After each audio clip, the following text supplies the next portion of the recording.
Welcome to SSC मेडी जी। सभी government job की तैयारी करने वाले स्टूडेंट्स के लिए बहुत बड़ी खुशखबरी है और सब कुछ बदलने वाला है आने वाले वक्त में।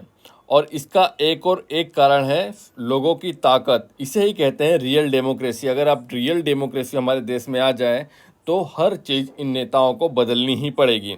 पूरी अपडेट देने वाला हूं, लेकिन उसके पहले एक छोटी सी अपडेट है कि अनअकैडमी के द्वारा अलग अलग बैच लॉन्च की गई है सीजीएल और सीएचएसएल की तैयारी के लिए। सफलता बैच, उद्देश्य बैच, इसके अलावा लक्ष्य बैच सीएचएसएल के लिए, लक्ष्य बैच सीपीओ के लिए, कंप्लीट बैच जनरल स्टडीज़ पे जहाँ पर आपको खाली जनरल स्टडीज़ पढ़ाई जाएगी। फाउंडेशन बैच है एसएससी एमटीएस के लिए। इसके अलावा अलग अलग टीचर्स के द्वारा तैयार की गई है टेस्ट सीरीज सब्जेक्ट वाइज, यहाँ पर आपको फ्री में प्रोवाइड कराई जाएगी।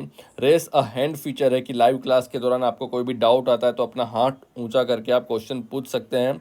आस्क अ डाउट फीचर है जहां पर आपको कोई भी क्वेश्चन में डाउट है तो उसको आप अपलोड कर सकते हैं, उसका सॉल्यूशन आपको प्रोवाइड कराया जाएगा। और अगर आपको कोई भी बैच लेनी है तो सब्सक्रिप्शन के लिए आपको रेफरल कोड यूज करना है SSC EG10, लिंक दिया है नीचे डिस्क्रिप्शन में। अगर हम बात करें तो हमारे देश में एक ऐसी पार्टी है जिसका नाम है भारतीय जनता पार्टी। कुछ लोगों को बुरा लगेगा, लेकिन कोई बात नहीं, जो रियलिटी है वो मैं आपको बताऊंगा। नाम है उसका भारतीय जनता पार्टी। 2014 में जब ये लोग आए, जब मोदी पावर में आए, उसके बाद 2019 में फिर से सेंटर में बीजेपी की गवर्नमेंट बनी। इसके अलावा अलग अलग राज्यों में लगातार उसी दौरान बीजेपी की गवर्नमेंट बनी। तो इससे क्या हुआ कि इनको चर्बी चढ़ गई। ये हर जगह तानाशाहीपूर्ण रवैया अपनाने लगे। जब भी स्टूडेंट्स के द्वारा कोई भी डिमांड कराई जाती थी तो स्टूडेंट्स की डिमांड सुनने से पहले सबसे पहले इनका एक हथियार चलता था, वो था लाठीचार्ज। किसी भी, ना कि सिर्फ स्टूडेंट्स बल्कि कोई भी व्यक्ति हो, किसी भी ऑर्गेनाइजेशन से हो, अगर रेलवे एम्प्लॉय ने कोई डिमांड की तो सीधा चलता था इनका लाठीचार्ज। स्टूडेंट्स ने कोई डिमांड की अपने हक के लिए कि भाई यहाँ पेपर लीक हो रहा है, कुछ भी हो रहा है, तो सीधा होता था लाठीचार्ज। एग्जाम टाइम पे नहीं हो रही है, फिर भी अगर स्टूडेंट ने डिमांड की फिर हो लाठीचार्ज। या किसी भी ऑर्गेनाइजेशन के द्वारा, मजदूरों के संगठन के द्वारा, गवर्नमेंट एम्प्लॉयज़ के द्वारा जब भी हमारी बात मनवाने की कोशिश की तो लाठीचार्ज, दुनिया भर के उल्टे सीधे केस करके लोगों को फंसा दिया जाता था। और अभी भी हो रहा है। इसके अलावा सारे के सारे इंस्टीट्यूशन, जितने भी गवर्नमेंट डिपार्टमेंट थे उनको बेच दिया गया। जितने भी गवर्नमेंट जॉब थी उनको ख़त्म कर दिया गया। नाम मात्र की जॉब बची हैं, आप सभी को पता है। इसके अलावा जितने भी इंस्टीट्यूशंस थे उनके ऊपर प्रेशर बनाकर उनको, चाहे इलेक्शन कमीशन की बात करें, CBI की बात करें, इनको अच्छे तरीके से काम नहीं करने दिया जा रहा था। मतलब डेमोक्रेसी का सत्यानाश कर दिया गया है हमारे देश में। कुछ ऐसे देश जैसे नॉर्थ कोरिया है, रसिया है, वहाँ तो डेमोक्रेसी है ही नहीं। लेकिन अगर हमारे देश की ही बात की जाए तो यहाँ पर सिर्फ नाम मात्र की डेमोक्रेसी है, जो कि सिर्फ किताब के पन्नों में लिखी हुई है।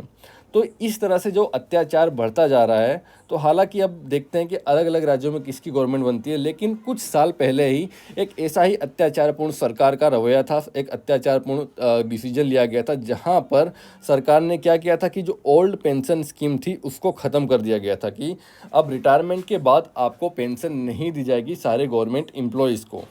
तो लेकिन इन नेताओं ने ये चालाकी बताई थी कि जितने भी गवर्नमेंट एम्प्लॉय हैं उनको तो पेंशन देंगे नहीं, लेकिन जितने भी नेता लोग हैं उनकी पेंशन चालू रहेगी, उनके ऊपर कोई भी आँच नहीं आएगी। इन लोगों ने, अगर आप SSC में है, रेलवे में है, या किसी भी गवर्नमेंट डिपार्टमेंट, तो आप गवर्नमेंट एम्प्लॉय आपको मानने से मना कर दिया। लेकिन नेता जो खुद गवर्नमेंट की खा रहा है, खुद गवर्नमेंट के पैसे पे जी रहा है, उसने खुद को गवर्नमेंट एम्प्लॉय होते हुए भी अपनी पेंशन जारी रखी। उसको पेंशन मिलेगी और अलग अलग तरह की पेंशन मिलती है, कई 3-4 तरह की इनको पेंशन मिलती है। विदेशों में अगर घूमना है इनको अलग से फंड दिया जाएगा। इनके घर का लाइट बिल जो होता है लाखों करोड़ों में आता है, वो भी भारत सरकार की संचित निधि में से दिया जाता है।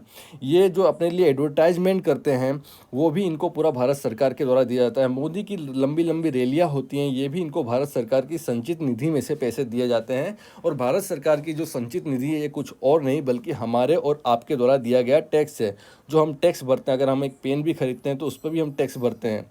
इनकम टैक्स तो भरते ही भरते हैं, लेकिन GST के रूप में अलग अलग तरीकों का अलग अलग टैक्स हम भरते हैं। तो हमारे टैक्स के दिए हुए पैसे से ये मौज करते हैं। लेकिन जब बात आती है कि पेंशन स्कीम की, तो ये कहते हैं कि हम आपको पेंशन नहीं देंगे लेकिन खुद पेंशन रखेंगे। तो इन सभी चीज़ों के मद्देनज़र अभी आपको पता होगा कुछ समय पहले राजस्थान गवर्नमेंट ने अनाउंस कर दिया कि ओल्ड पेंशन स्कीम लागू कर देंगे, जो पुरानी पेंशन स्कीम मिलती है सभी गवर्नमेंट जॉब को एस्पायरेंट्स को मिलेगी। तो एक तरह से हम देखा कि राजस्थान की जो गवर्नमेंट जॉब है वो सेंट्रल गवर्नमेंट की गवर्नमेंट जॉब से काफ़ी ज़्यादा अच्छी होगी, लोगों की फर्स्ट प्रेफरेंस वही रहेगी। और अभी न्यूज आई कुछ देर पहले कि जब अब छत्तीसगढ़ गवर्नमेंट ने भी ओल्ड पेंशन स्कीम को अनाउंस कर दिया है अपना 2021-22 के 22-23 के बजट में, कि सभी गवर्नमेंट एम्प्लॉयज़ को ओल्ड पेंशन स्कीम के अकॉर्डिंग पेंशन दी जाएगी। अब मेरा एनालिसिस ये है कि अब धीरे धीरे जब दो गवर्नमेंट ने ये अनाउंस कर दिया है, आपको पता होगा कि अखिलेश यादव ने भी इलेक्शन के समय अनाउंस किया था कि हम ओल्ड पेंशन स्कीम को लागू करेंगे। अब ये डिपेंड करता है कि कल अखिलेश यादव की सरकार बनती है या गौरव योगी सरकार, फिर से ये तानाशाही सरकार वापस आती है। अगर नो डाउट अगर अखिलेश यादव की सरकार बनती है तो ओल्ड पेंशन स्कीम को फिर से लागू कर दिया जाएगा।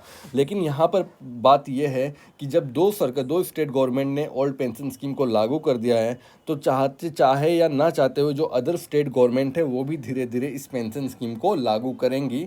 और ये एक बहुत ही अच्छी न्यूज़ है सभी गवर्नमेंट जॉब एस्पायरेंट्स के लिए। और आपको एक लॉजिक भी समझ में आता है कि अगर आप किसी भी ऑर्गेनाइजेशन में बहुत सालों तक काम करते हैं, अपनी सही तरीके से काम करते हैं, तो आपका एक हक होता है कि आप रिटायरमेंट के बाद अपने ओल्ड एज के लिए आपको पेंशन मिलनी चाहिए। और इससे ये चीज़ भी अच्छी होगी कि करप्शन एक तरह से दूर होगा, कि जब लोगों को अपने बुढ़ापे का टेंशन नहीं रहेगा तो वो एक तरह से अच्छे से काम कर सकेंगे, कि उनको ज़्यादा धन इकट्ठा करने की इच्छा भी नहीं होगी। तो इस तरह की बहुत सारी जो हक होते हैं लोगों के जो छीन लिए गए थे, मुझे लगता है कि आने वाले वक्त में वो धीरे धीरे मिलने वाला है। प्लीज़ वीडियो को लाइक कीजिए। जय हिंद, जय भारत, वंदे मातरम।